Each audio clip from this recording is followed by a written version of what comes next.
This is the new Anker Prime powerbank with 26,000 mAh and up to 300 watts total output. Anker Prime took a massive leap forward. This powerbank has fancy features like Power IQ, Turbo Boost, GAN Prime and more. But what do they mean? Let's put this thing to the test. In the box you can find the powerbank and a sleeve, which looks nice, and a USB-C charging cable with 240 watts. I'm sitting here with a jacket in Berlin because it's super cold, and here in the office the heating system doesn't do the best job today. Sleek. Now here's a button on the side and apparently it boots up the power bank. I love to have a display on this. There's a Bluetooth icon, so there has to be an app for it. We really have to test how robust this display is because I will travel with it a lot. On the display we can see the percentage, the output or input in watts, and the temperature.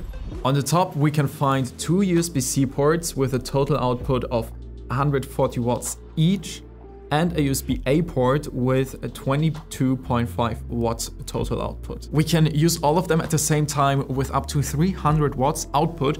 We definitely have to try this because apparently that's enough to charge two MacBooks and my camera or smartphone at the same time. But the first big question for me is, can you travel with this thing? The total limit by IATA and some other airport security authorizations is 100 watt hours.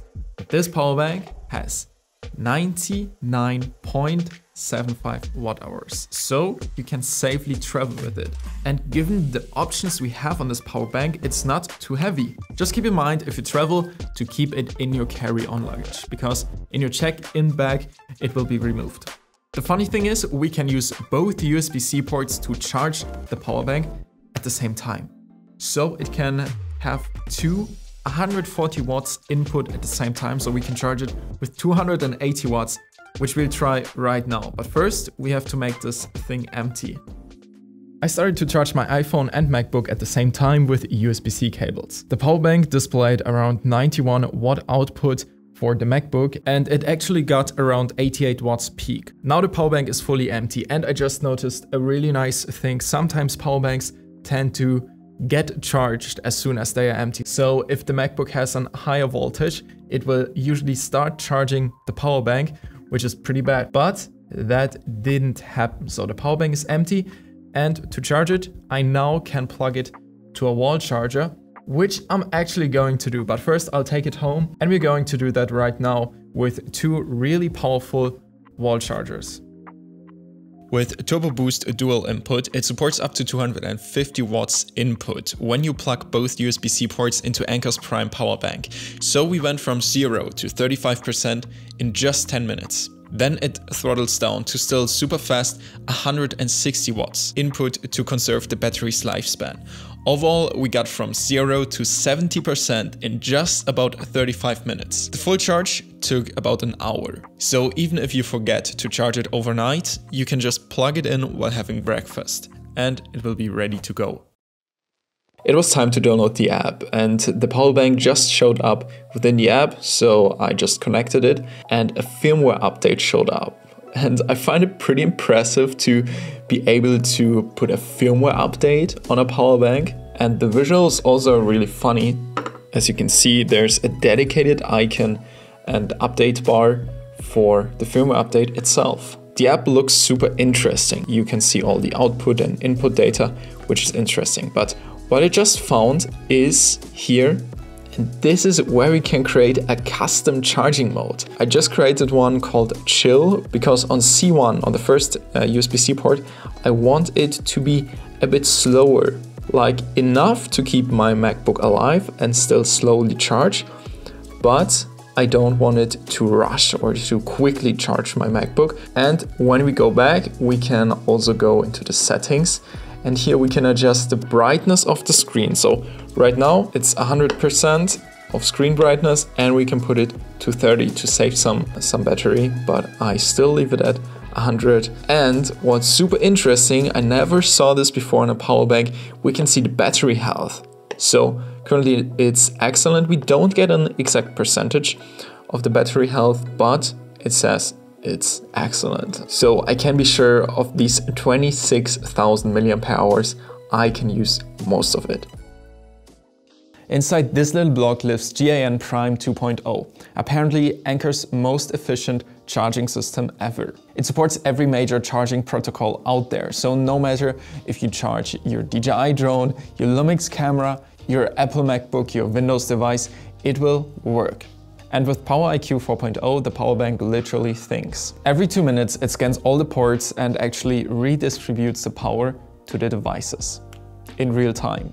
My first thought with this Powerbank was 300 watts output sounds kind of scary, right? But that's where ActiveShield 4.0 comes in. You can see the temperature on the display or even in a mobile app. So even if you use the full 300 watts output, it will be under control. The ultimate test in the end. I plug in 2 MacBook Pros and my phone, reaching a total output of up to 240 watts. We didn't reach 300 watts this time, but it was still more than enough to charge all 3 devices.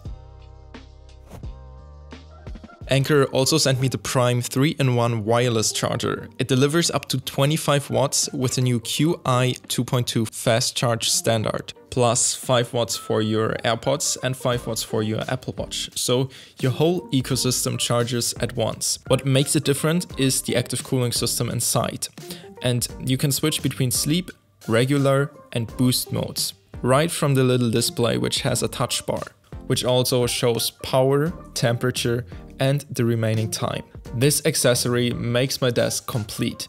Everything charges, everything is in place. And here we've got a charging cable, 240 watts, nice, which is made probably for this. This is how we can power the whole wireless charger. It is a 65 watts adapter. Let's try to power it up with the Powerbank. It should work. Actually, it doesn't make too much sense, of course, but if that works, that would be funny. Of course it works. Look at the display. That's cool. Just like that. We can adjust it. That's cool. Can we also, yeah, we can easily tilt it and rotate it. We can open the settings with different modes, a screen timeout, the screen saver, the brightness. We can switch between modes, like ice mode will increase the fan noise, but will keep the device more cool. After a few days of testing this device, I'm so excited to take it on my next travels, because you can partly charge your MacBook, you can charge your drone, your phone, your camera, everything with just this small power bank. And with the display and the mobile app, you've got everything under control. So this little thing will help me to keep creating even on the most remote places. The only thing I would improve is this bag, because as you can see, all of this is a screen, it's a display. And inside there's not really this soft microfiber protection that I would expect for a display like this.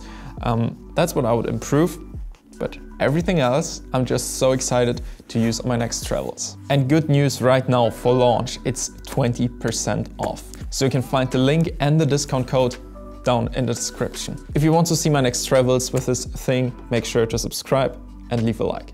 Happy creating!